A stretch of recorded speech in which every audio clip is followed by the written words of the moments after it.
Hello everyone and welcome to your collective tarot guidance for the week of April the 10th, 2023. From an astrological perspective, we are before a really powerful and quite literally life-changing individually and collectively alike eclipse. But this period is like a strong preparation. It is where certain things that need to be closed need to be arranged, need to be in a certain way to welcome the eclipse, which is a heavily karmic energy. So, at least a big part of it doesn't really depend on us, at least the present us. It might have depended on us a few months or years, etc. ago, but now it's not really in our hands, part of it.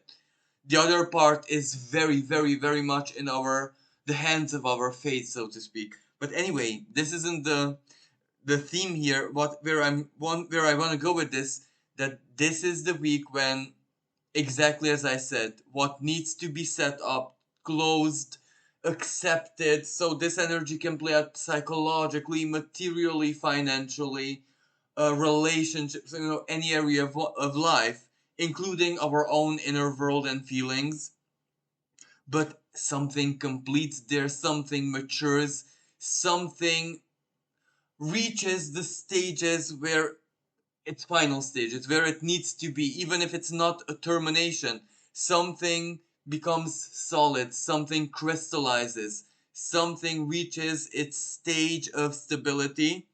But of course, there is the other side of the spectrum, because all of us can feel so very strongly in very many ways that something new, something perhaps never ever seen, experienced before by us individually or collectively. And by this, I don't necessarily mean extremes or not the Uranian expression, but simply something new, something fresh, something that is meant to be very important in the future, in the close future, even in that sense.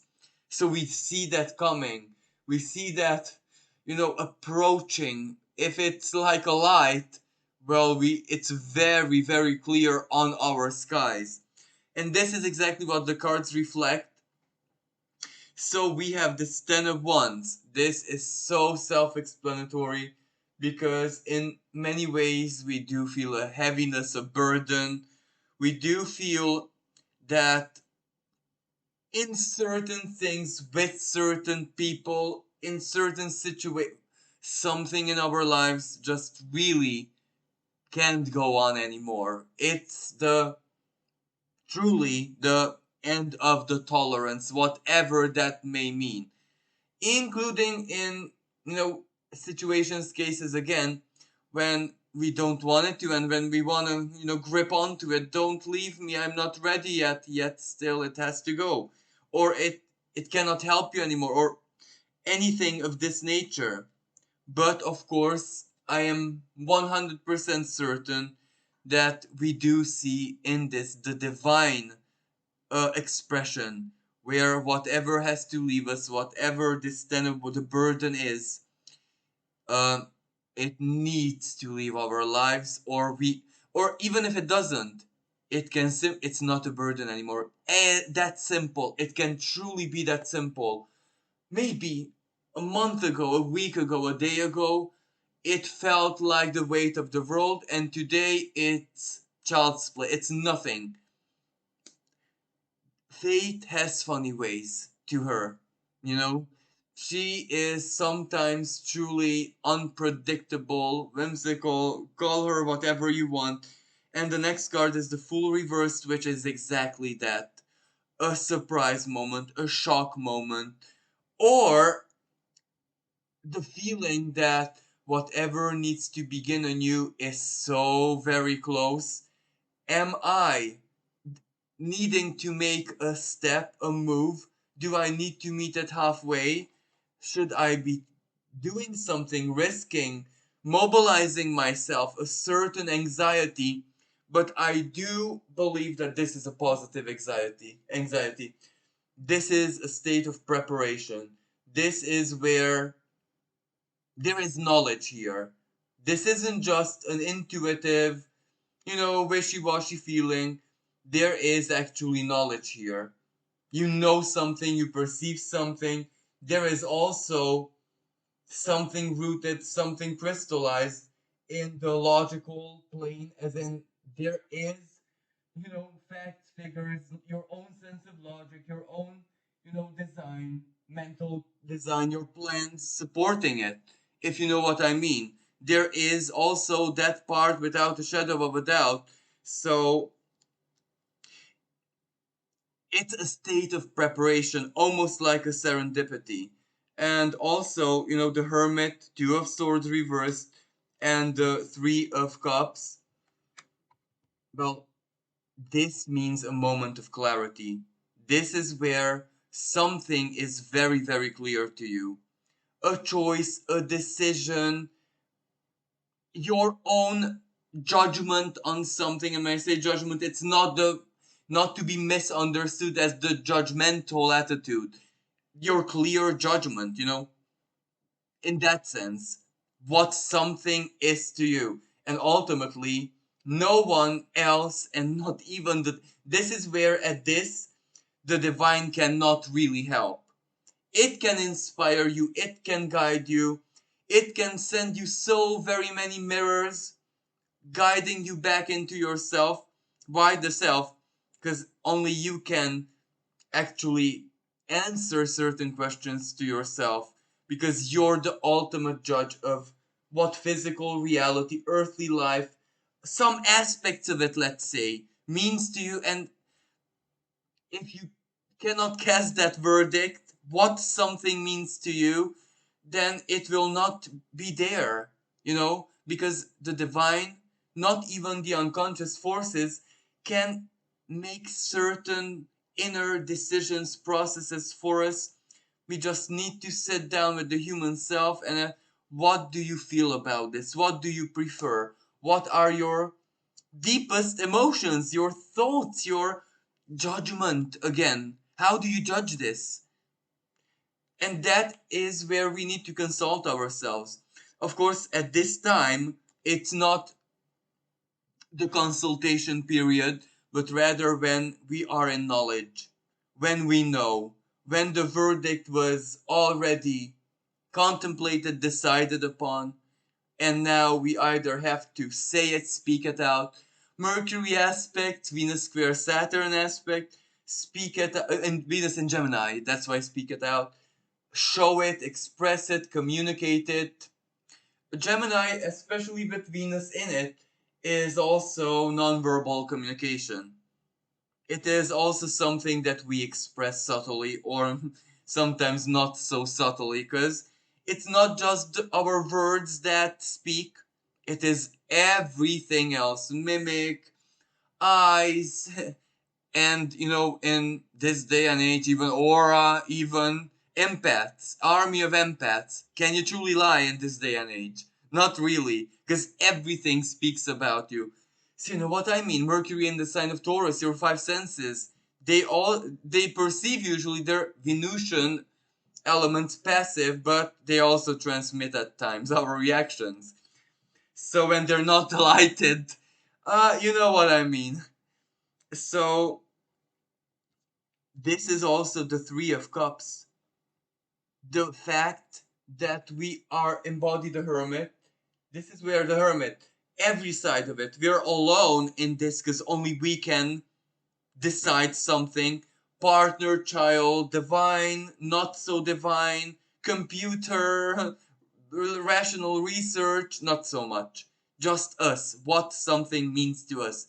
Do I love? Do I not love? How do I feel? Is it worth my investment? But in a serious way, in a very, very down to earth serious, these delicate questions that no one can answer for you. So the Hermit found its, path. It may be still seeking the truth or getting to its final destination in knowledge, but it's very close. Two of Swords, as in you know. the puzzle in your mind, in your inner being, is maybe complete and the victory is acclaimed 5 steps ahead when it actually happens, because you already kind of know that you're solving it, that you're doing it, that you're in the right. So that's the hermit here. You kind of know 5 steps before you get there that you're gonna, well, chances are get there. You know what I mean? So this is where a decision is born. And the Three of Cups, it inspires you. It awakens your soul in a good sense, because the justice, either you'd have the power to speak it out, it's a legally binding decision, something external comes, a paper, a court ruling, a law, whatever, something comes, a contract, a job interview, an invitation, something meets you, and you need to respond to this. Or, as I said, it might be something from the past, like a situation resolved legally. There it is, a clarity in your mind, in your soul, even. And the King of Pentacles, well, this is the grounding. It might not be physical yet, because the High Priestess. It might be just your 5 step, in 5 steps, you know that the game is won. You know what I mean? The puzzle is completed. You're there.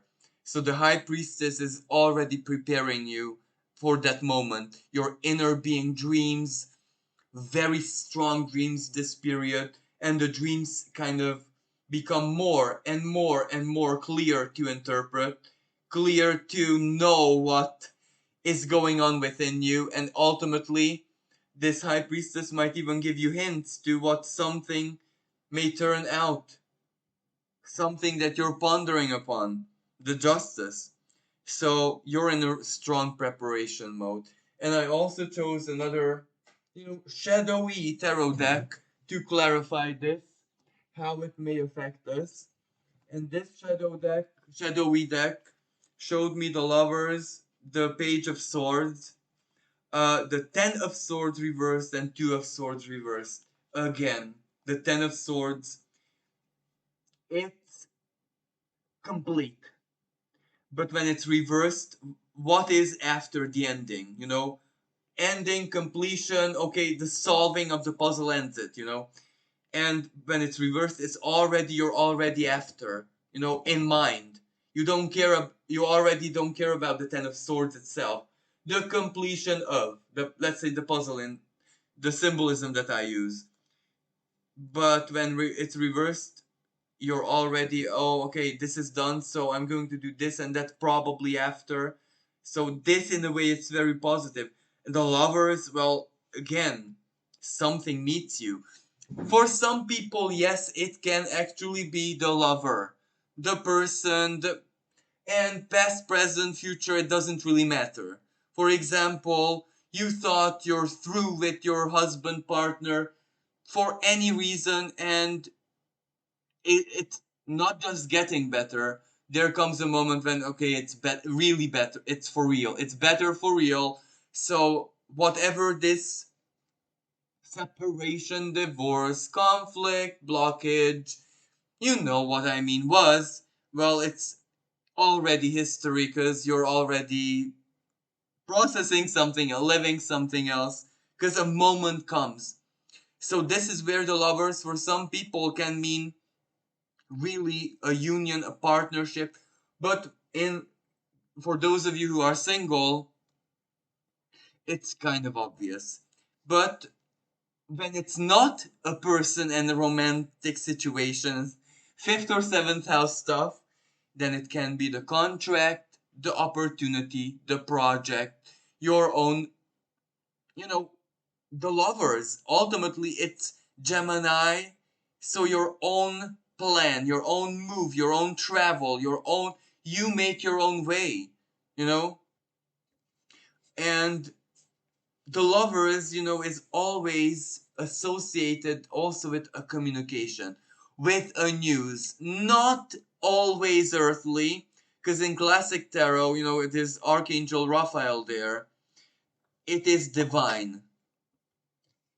which can also be earthly sometimes, sometimes not so much. And the two of swords, a decision is there. You know something. The blindfold is not on, it's off. Or if it's on, well, it doesn't bother you because you kind of know. So that's why it's not even off, because the situation is clear. So I do believe something is an important move step in our lives individually is going to be born this week. Or, with the eclipse getting us there, setting us up there. Because the Fool Reverse does speak to me that the new is not embraced this week. We're just in the between the two. But collectively speaking, this is surprising turnaround. The Ten of Wands, an oppression that's on us collectively. Well, that can mean collective financial situation, banking, banks, insurance companies. It can mean so very many things that oppress us. The Fool reversed, it reached the final stages. Something needs to happen. The Hermit too. So the process of getting there, quick action. The Moon is the soul level awakening. So this means people demand something. Justice, something big in a court of justice, international justice. The King of Pentacles and the High Priestess, well, this can either mean peace or a halt to the situation. So, something is definitely stirring up in the world out there. What it is, we are yet to see.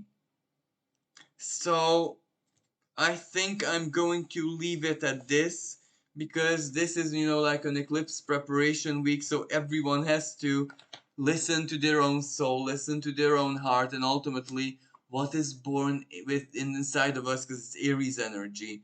And also the moment when I'm doing this reading, and tomorrow especially, there is the Sun meeting Jupiter in the sign of Aries. Also very, very important because it combusts the combustion of the self. It, yes, sometimes it translates as crime, as outrage, outbursts, extreme selfishness, a narcissistic impulse, when the self is just too much because Jupiter expands it. But other situations, it can be the moment of courage, the belief, the yes, I can, yes, I'm worth it, yes, I'm doing it, yes, there's no stopping me. Battering ram, yeah, that moment. And that can be sometimes the gateway to miracles. So it is what it is, really. So thank you so much for all the love. Thank you for all the support. Thank you for listening to me. Wishing everyone a blessed Easter week. And until next time, bye for now.